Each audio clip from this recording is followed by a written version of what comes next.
This is Judaism Unbound, episode 64, Judaism by Design. Welcome back, everyone. I'm Dan Liebenson. And I'm Lex Rofus. And we're here for the fourth episode in our Omer series, that period between Passover and Shavuot, where we're reenacting the process of wandering in the wilderness, this idea of Jewish not knowing, and we're exploring Silicon Valley as a landscape of not knowing, a landscape of experimentation, and we're trying to understand from folks who are working in Silicon Valley what are some of the ways of thinking that are most valuable in a time and a place of not knowing.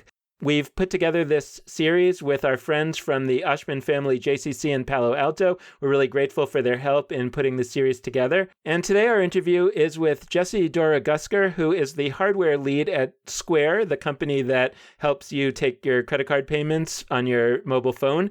Prior to working at Square, where he was the main designer of the gadgets that connect to your phone and allow you to read your credit card, he was the director of engineering for iPhone, iPod, and iPad accessories at Apple. As we said last week, you weren't on this interview, Lex, because it was part of my little trip to the Bay Area, to Silicon Valley, to do some of these interviews live. But, your spirit was with me. I'm glad. And the one contribution I would have made and that I must make now is Omer. Square. Very nice. And before we jump into the interview, I also just wanted to mention that, at least as I'm seeing this, right, that this is our next step in this exploration after YouTube, because for me, at least, in thinking about YouTube, it's kind of about empowering people not to be led, but to essentially be leaders, perhaps in a small way, but that YouTube essentially allows many, many people to take an important role in the creative process. And I think that the next stage, why we were particularly interested in talking to someone who is an engineer, who is a designer, who is somebody that's working on creating user interfaces that are most usable by people, who is creating products like the iPhone, like Square, which fundamentally allow people to take an even more active role in the creative process, that it was a very interesting next step after talking to someone at YouTube to talk to somebody who's actually designing hardware that really allows people to take that role in ways that weren't possible before the technological revolution. He gave a little bit of a snapshot into, you and him together gave a little bit of a snapshot. It's funny to give past tense as we're about to have this conversation, but since we're recording this afterwards, is about to give all of it a great window into not only the questions that apply to his work at Square, but also how to think about this a little bit in the realm of Judaism too. And we'll, of course, carry that forward in some of our future episodes. But Jesse helped us on that point himself as well. So here's my interview with Jesse Dorogusker. Jesse, welcome to Judaism Unbound. It's great to have you.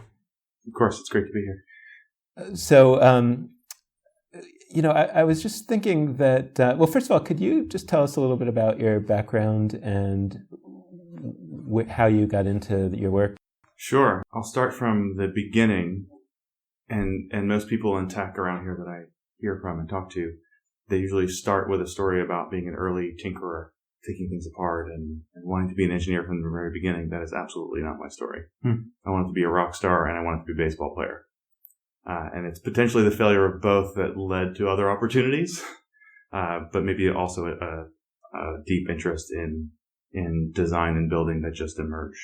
I've been an engineer my whole professional career, starting as a mechanical engineer, trained in product design, product development.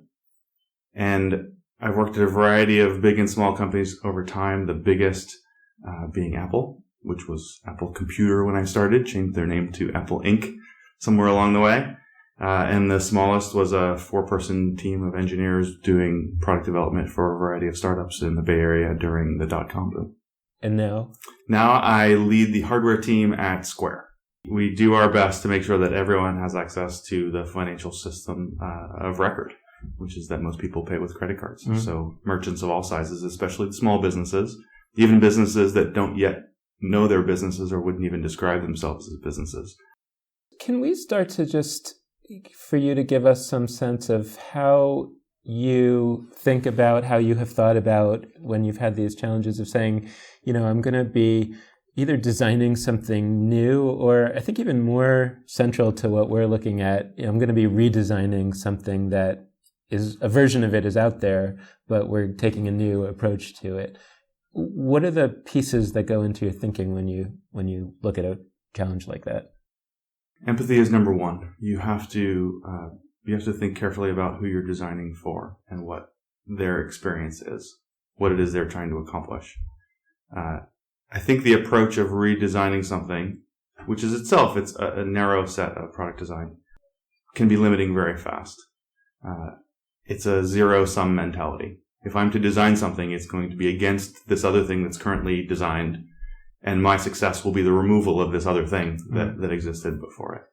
Most great design, most great innovations don't feel like that, aren't like that. They create space where there wasn't obviously space. They will complement something that already exists.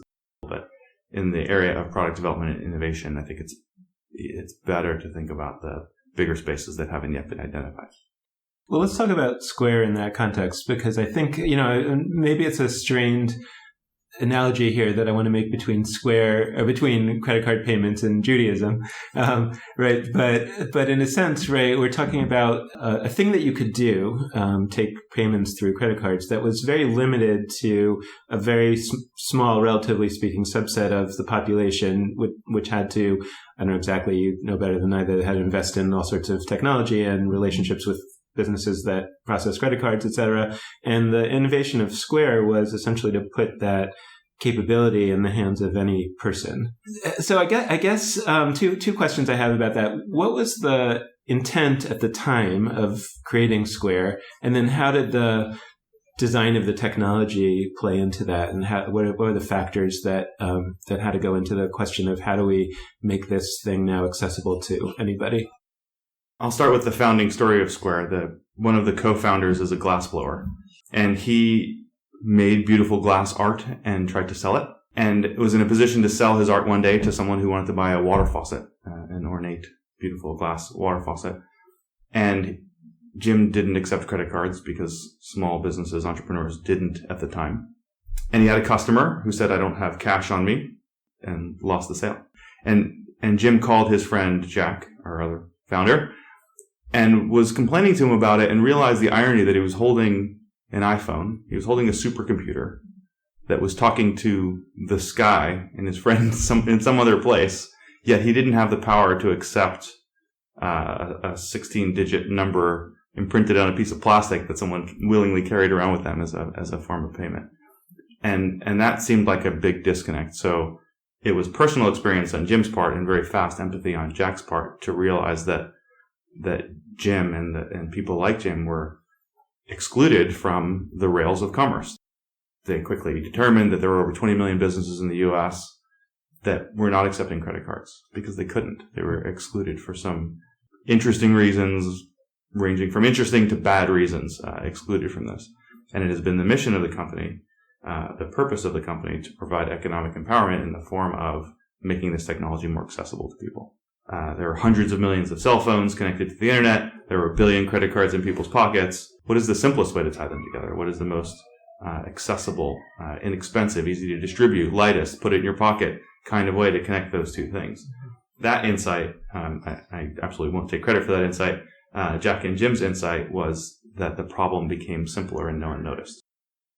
We've been talking about that there's a thinker named Yitz Greenberg who has this kind of theology idea over a long period of time that in each iteration of Judaism, God sort of steps back one step further, and that leaves more responsibility upon human beings. And so we need more human beings to shoulder that responsibility. So, you go from a small group of priests to a larger group of rabbis. And his insight, this was, 30 years ago or so, was that now that can be shouldered by the leaders of Jewish communal organizations, not just rabbis. But I think that the really exciting thing that we've discovered in launching this podcast and starting to work on the internet is the realization that, the technology has now changed in such a way that actually access to all that knowledge and sharing of that creative potential is now possible to be shouldered by every single Jew.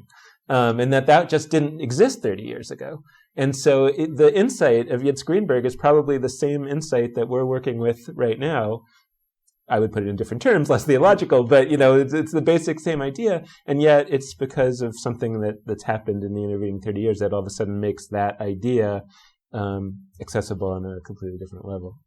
Right. And one of the things that we'll confront probably for the next 20 years is how to manage that breadth, that kind of profound, millions of people contributing to something requires editing and co-authorship and cooperation in a way that you didn't have to do before. There are small pockets of innovators would be in someone's garage and not talk to anybody and go do something, and that's not true anymore. Mm-hmm. Now, startup founders are launching their products on Amazon Web Services and are kind of instantly connected to others in their engineering projects in a way that's less isolating, which is good, mostly. But more complicated. You have to develop a different set of skills to design that environment. We've been thinking a lot about this question of integration versus modularization, and that there's this, and that in a sense, Judaism has been presented as more or less an integrated system, the whole widget.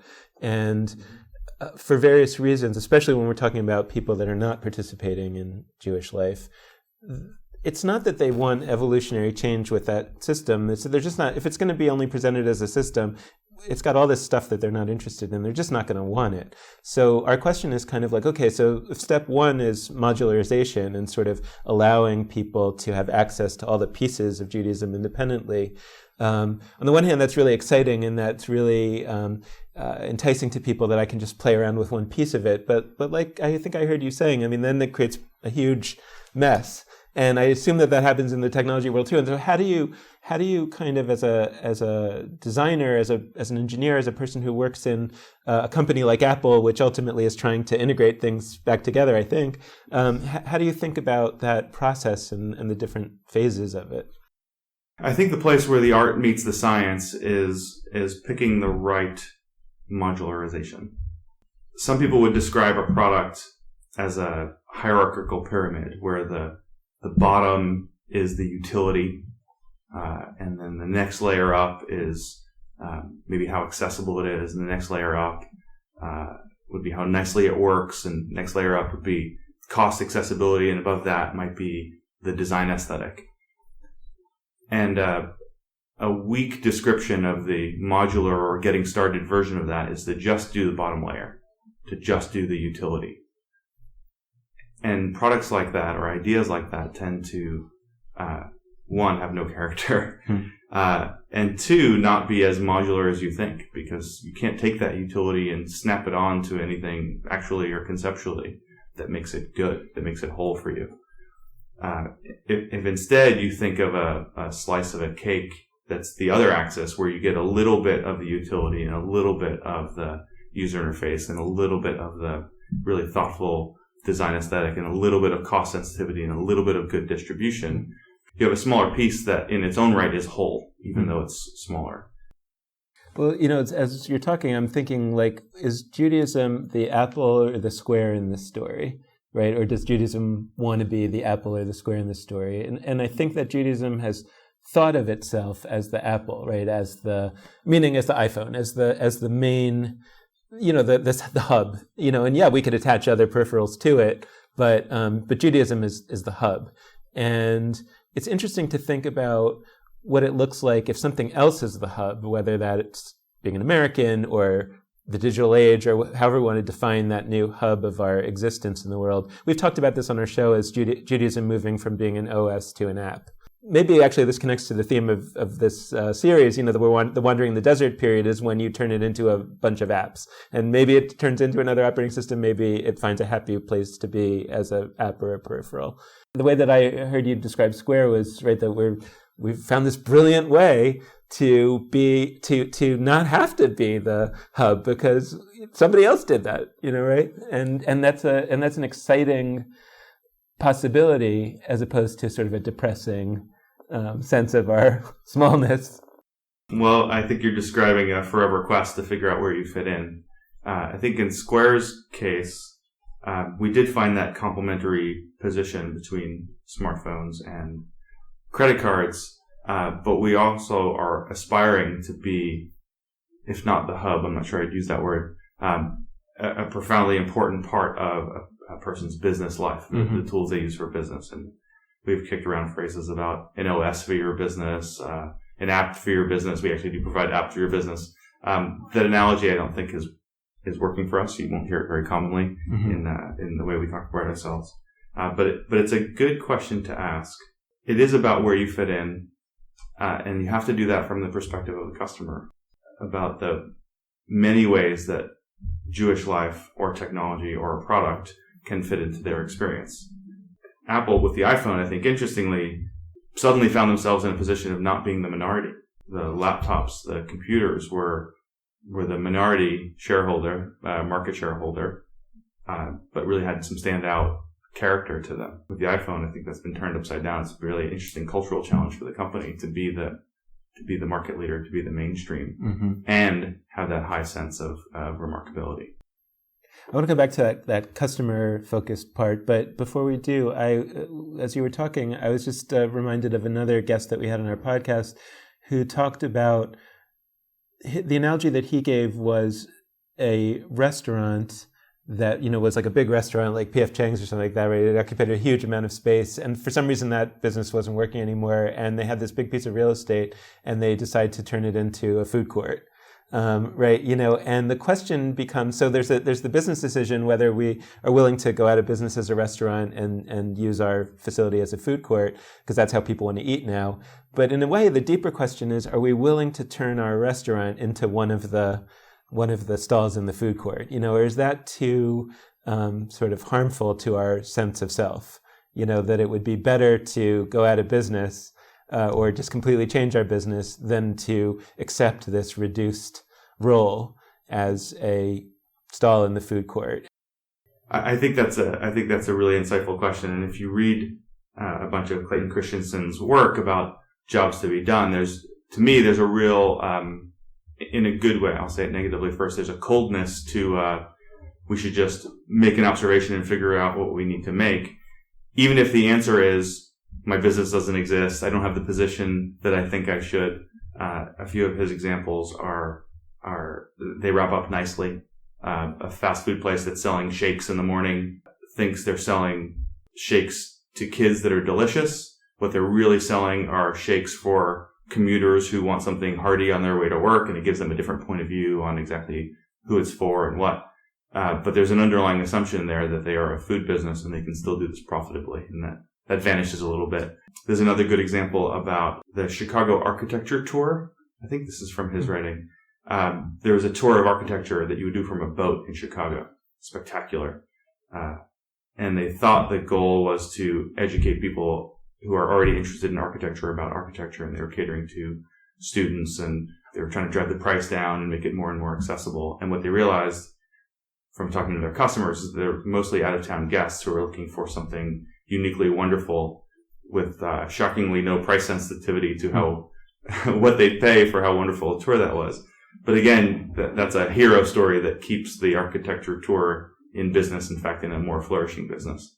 There are other challenges where you are in maybe a less strong position, either as an app or an operating system. You even heard in early days of Facebook really trying to contend with the fact that they didn't make the phone. And there were many rumors, and I don't know if there are any confirmed rumors about Facebook trying to make a phone because they were even trying to find their own place. And are we just an app?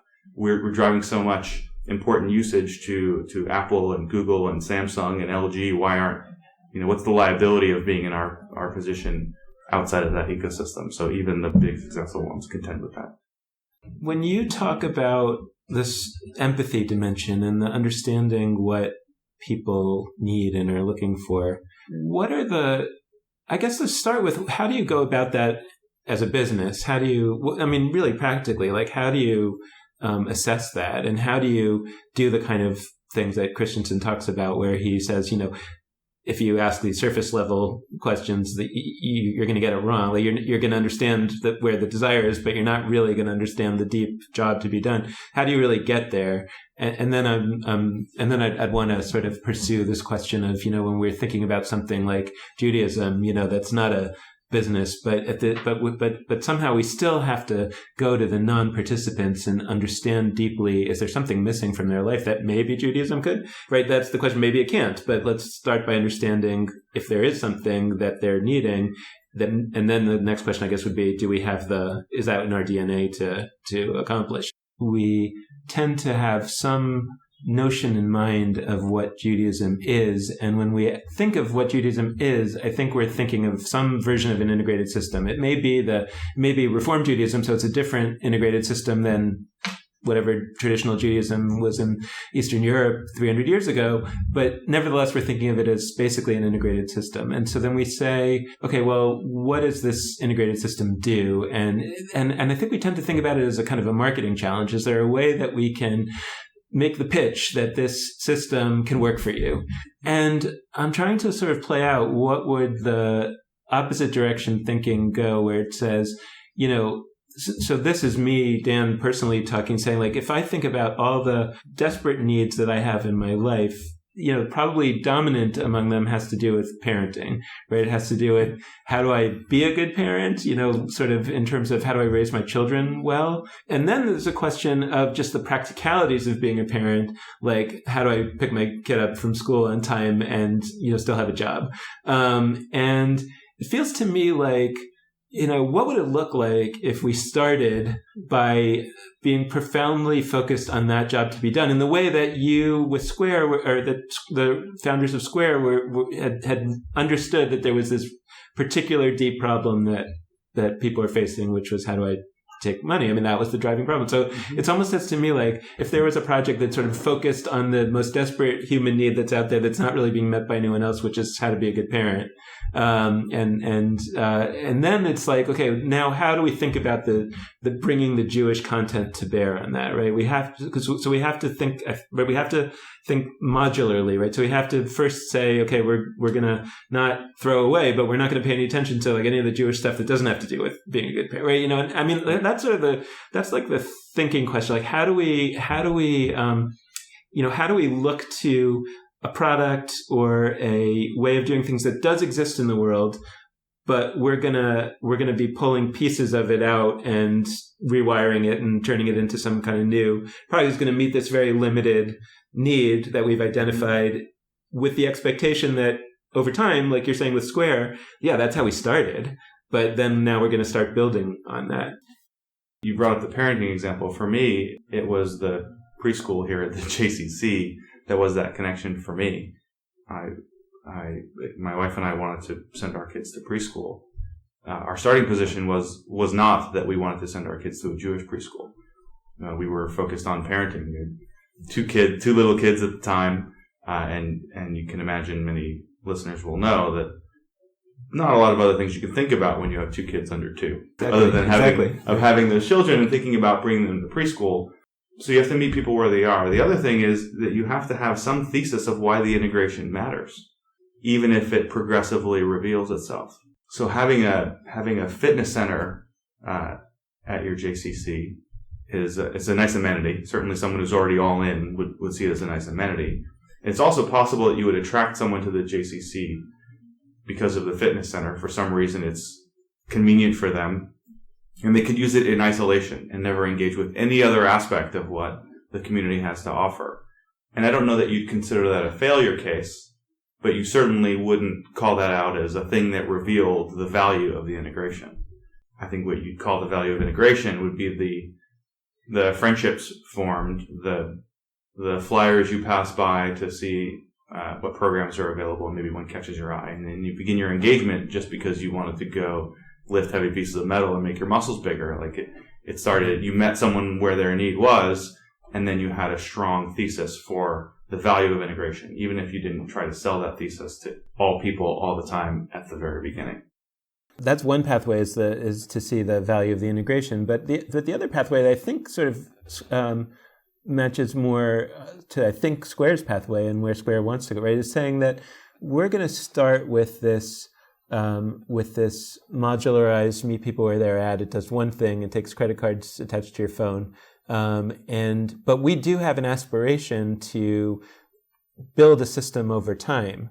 not to attract people to some existing system, right? It's not MasterCard that made the Square Reader as a way to improve their business. It's a new company that said, you're right, we made this new approach here, and now that's going to lead to something new, and it may not lead to the return to that old system. It may or may not be ultimately systematized, but if it is, it's going to be a new system that we've layered on with the starting point of where we started. The goal is to meet people where they are at the preschool, let's say, or at the gym, but not then to persuade them to now come to the other thing that we offer, but rather to say, how can we now create a new activity at the preschool that maybe now meets the needs of those people, maybe it meets the parents' needs, maybe it meets the needs of the kids at the next stage of growth.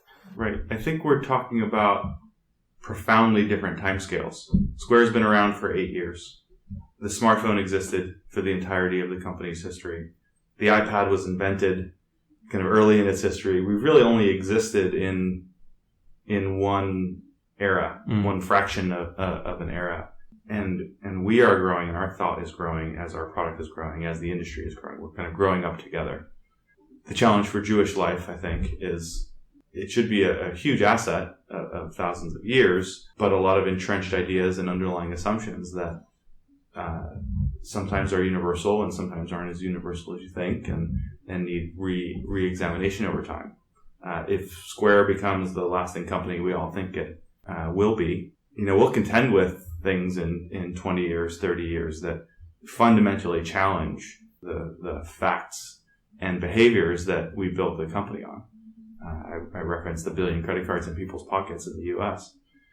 I think that'll be true for a while, but it's hard to imagine that we'll be carrying around little squares of plastic in 50 years, 40 years, certainly not 100 years. The idea that we're carrying around pieces of plastic in our pocket that represent unsecured credit, it's not likely, and Square will have to do something different in that time and really face profound questions about who we are and what our value is and who our customers are and what that value of integration really is. But we're in very early days, and we haven't had to contend with that. One of the ways in which I'm sort of most impressed with Apple is its willingness to say, look, this old way that we've been doing it, or the old way that others are doing it, is essentially over-service, right? That's another Christensen term, that these older products, and Judaism, right, being the oldest product of all, right, that the problem, it's both an advantage and a problem that it has all this great stuff in it, right? Because so it has a tremendous well that you can go to, but it also, if it tries to put it out there as a whole system that you have to take the whole thing, then it overserves the vast majority of people, and they're not willing to pay the money or the time or whatever to acquire, to really take in the system. So it feels like Apple's, approach to that is to continually or to iteratively sort of winnow it back down, and understand that entropy kind of has that effect of expanding what it is, and periodically we're going to winnow it down. And you were involved in one of the great examples of that, right, which was the change from the old iPod connector to the Lightning connector. And I remember that time where I, as like a big Apple fan, was kind of like, whatever my God tells me to do, I will do. So it didn't really bother me that I had all these other cores, but there was many other people who didn't like that. And I always felt like Apple's approach was kind of like, yeah, well, that's how we got to do it, though. So you use the word winnowing. I think that's a very dainty way to describe it. Others would call it ruthlessly editing. And that's probably the most culturally strong element from my Apple experience that I learned, admired. Steve Jobs carried that very powerfully, the ruthless editing. And it felt ruthless because if you have empathy for your million customers, you want to, in aggregate, make them all happy, which means you want all of the features in all of the products all of the time so that no one ever feels sad. It comes from a good place. It is often the wrong instinct because you end up over-serving. And you pile on requirements that just don't let you unlock other thinking. The MacBook Air is probably a good example of some ruthless editing, the first version of it. that that focused on weight and thickness above all else. It removed a lot of things that people liked and used, and cords that people had experience with, and it unlocked a product that wasn't just a little bit lighter and smaller than a previous laptop. It's the kind of product that my 11-year-old can carry one-handed without worry, and radically changes the portability of something that you would already have called portable, but pales in comparison. So that ruthless editing is in service of more customers than you think, even though you feel badly that some have been excluded because you didn't give every feature in every product. Steve in particular is outstanding at that, and if he has taught it well enough, the company will continue to carry that. But it's interesting when you think about Apple, even the way that I phrased it, compared to the way that you usually think about the reason why companies don't do that, right? Is that the classic Christensen theory, right, is that the reason why companies don't do that is because they don't want to lose their current customers, because they're the best customers. They're already customers. They're the high-end customers. They're paying, and it may be that making it more portable or whatever is going to get all these new customers, but it might not happen as fast as you're going to lose the customers that don't like that change. And yet the way that I presented my experience with Apple, and it's really the way that I now experience with my MacBook Pro that I have, is that, so I got to carry around some dongles? Well, my God told me to carry around some dongles. It's fine, because I have faith that this is going in a good direction, right? And I've learned through my own experience to be willing to weather that period of having to carry around a few dongles for being part of this thing that I feel like overall has really made my technology using life really great. Mm-hmm. And so ironically, right, because I'm a very old committed Apple customer, I'm actually willing to have these features stripped away from me, and it doesn't make me leave Apple.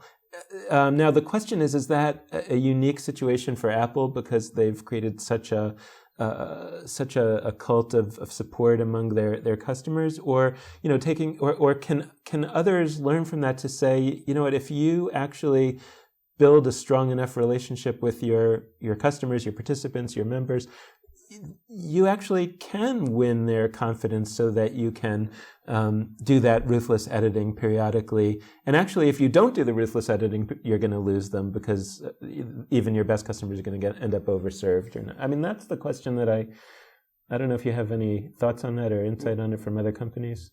When they're right about it, you admire its simplicity. You will gush about its simplicity.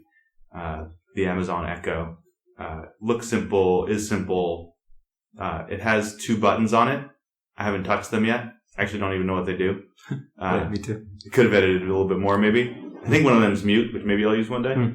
So many companies do this. It's a really important part of product development.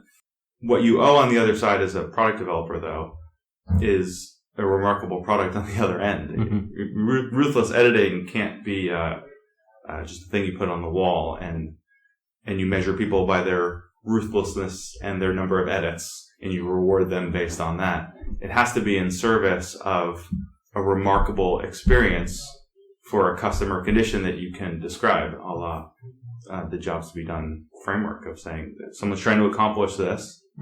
There may be some adjacent jobs that they might also want to do, like plug in a CD drive to the computer, but I would describe that as an adjacent job, not a core job. How remarkable can we make the core job? What's that quest for perfection of a narrower definition of a job?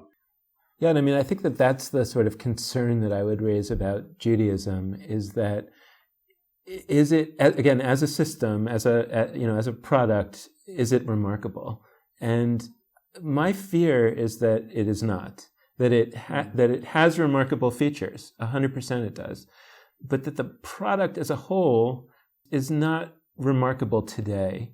And for some people it is, but for the vast majority of people it isn't, and it won't be. And what would make it remarkable would be if it were ruthlessly edited and boiled down to the stuff that would be really remarkable and then sort of presented that way. And the challenge is that really doable by existing large players in Judaism? I don't know if you have an answer. That's the big question that we're pursuing. Right. I have a few comments. I don't think I have answers. Ruthlessly editing by committee is incredibly difficult. There is throughout my career, I've worked almost entirely for founder owners, and they carry with them moral authority and therefore an efficiency in that editing. Now that they're not always right, but to reveal the results of your edit, you have to do it and do it clearly, and then live with the experience of having created this new thing. I've never seen that done by committee. And you tell me where you think in Jewish life, Jewish leadership, there is that opportunity to have those leadership moments. It doesn't have to be a pope-like figure at the top, although that will be an efficient way for others to do that. But someone in a domain that can be ineffective has to really kind of declare that moral authority to try and live with and address the shortcomings of the edits, but then celebrate the efficiencies of it. Well, so in sort of the last minutes that we have, I was thinking about one other element sort of that it was both something I wanted to ask you about, and then the idea of choice triggered it again for me, which was that I think that one of the challenges that Judaism is facing is that it didn't evolve in an environment in which the question was whether it was going to be chosen or not. We talk a lot about the chosen people, but the people didn't choose it. It was generally a choice thrust upon them by circumstance. And so I think in a situation like that, a product or a thing doesn't have to evolve certain sort of factors that make it easily chosen. So, just as an example, right, I think that, I'm contrasting the story that we're kind of mythically building this series around, the Exodus story, and how much time is spent in the Bible describing in great detail the ornate artistic creations of the tabernacle, the tapestries and the Ark of the Covenant and all these things in the gold, right? It's pages and pages and pages and pages. And when you think about, Jewish organizations, aesthetics isn't the first thing that jumps to mind often in terms of that's a major, right? If you think about, I think if you think about Christianity and cathedrals, you think about like that's where beauty and awesomeness in terms of the physicality of it. Less so with Judaism, and some people see that as a strength of Judaism, as something that as a real value of Judaism, and it may be, but it also, I think, sort of for me flows from, well, it didn't really need that stuff because it wasn't trying to persuade anybody to choose it, and then and I think that sort of usability is related to that. Just the idea of if you, for example, if you read the Talmud, it's written in a very inaccessible way. Even if you're fluent in Aramaic, it's not written in a very sort of accessible style because it wasn't designed to be something that people could pick up and be really drawn to. It was designed for a very small elite who would really be spending their entire life, focused on this. That was not all Jews. That was a very small elite. And so it feels to me like those are two challenges that in whatever the next iteration of Judaism might be, we really need to prioritize aesthetics and usability. And I'm just thinking that, that's where you may have some words of wisdom from both Apple and Square, which at least for me, I find to be both beautiful to look at and hold, and also very straightforward to use. Yeah, there are a few good stories in there. I think the first is you have to make an intentional decision toward accessibility. And I mentioned that I believe Apple went through a cultural shift from being a minority player with a remarkable product to a market share leader with a remarkable product. And that has some profound effects that you can't hide in the exclusivity of your club and say, well, this is just for a few people. The price is super high. no one knows about this operating system. Yeah, these other apps don't run on it, but it's just for these people, and that's okay. And you use that as a mechanism of the ruthless editing. Mm-hmm. But once you have an audience that's hundreds of millions of people and you are the market leader, you have maybe a different point of view on how accommodating you want to be. The usability is always a true thing. It's true in every aspect certainly of product development, but everything, roads and bridges and buildings and city planning and religion and the arts. Like they're all trying to, I think, increase their accessibility. Certainly true of Square, because we identified something that was inaccessible, intentionally inaccessible, at the expense of the long tail of small businesses. That was a fun and important problem to address with technology development and product design. But when we are the majority player, when all people are empowered in this way, we'll have to ask the same questions. What is it? Do we want to be an exclusive club? Do we want to expand the club? Squares was definitely one of expansion, continues to be. Apple, I think, is asking themselves that question right now. And Judaism too, my personal view, or at least my personal experience in Judaism, has been about being a small group of people, being a minority, an understanding of self that was mostly about most people not being Jewish. And I acknowledge that's a very narrow view and probably not a long-term view of, I think, what a lot of people aspire to, but that's just been my experience. So breaking out of this idea that the minorityness of it is essential and the number one design principle, I think, is what you're talking about, breaking through.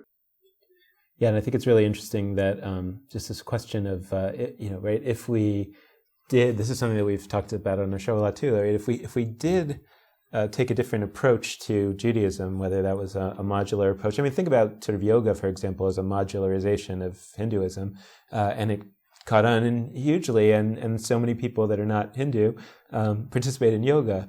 And you wonder, like, if you pitch that idea to the Jewish world, would they see that as a positive? That everybody in the world is going to be doing this one thing, right? Or everybody, you're right. I think it's not clear. I think that there's a lot of lack of clarity in terms of what we're trying to, what would success look like, to say, is it that we're trying to keep all the Jews Jewish? Meaning we have this very small group that we just want to keep them, right? Right? Or is it that we somehow want to really make a compelling Judaism, understanding that would probably mean that a lot of other people might be very interested in it? The good news is that if you have a goal of increasing engagement of existing Jews, and you do a good job of that, it is likely to have the result that it'll also be more accessible to non-Jews or non-consumers, I think is how Christensen describes it. So a lot of the things you would do to address both would be in sync, would be complementary. I think that's a really great note to close on, Jesse. Thank you so much for spending this time with us. It's really, I think this is a really exciting conversation and really helpful framing for the work that we're doing. So I'm really grateful to you for taking the time. That's great. I really appreciate it too. So that was a really good episode, and it was no thanks to me. As I mentioned at the top, this is Lex talking. I was not in this episode, but I really enjoyed being a listener like all of you. It gives me a window into the life of a listener who doesn't get to jump on in and babble my brain off every few minutes. So it was fun nonetheless to hear from Dan and from Jesse. And we want to close out the episode, as we always do, with a call to you out there, also listeners like me, to be in touch with us. And there are a few ways for you to do that. First, you can head to our Facebook page, Judaism Unbound. You can also head to our website, JudaismUnbound.com. And last but not least, you can hit us up at our email addresses, dan@nextjewishfuture.org and lex@nextjewishfuture.org. The last plug we like to make is that you can always support us financially with a one-time donation or a monthly recurring donation. And the way to do that is to head to JudaismUnbound.com/donate. So thanks so much for listening. This has been week 4 of the Omer and Judaism Unbound.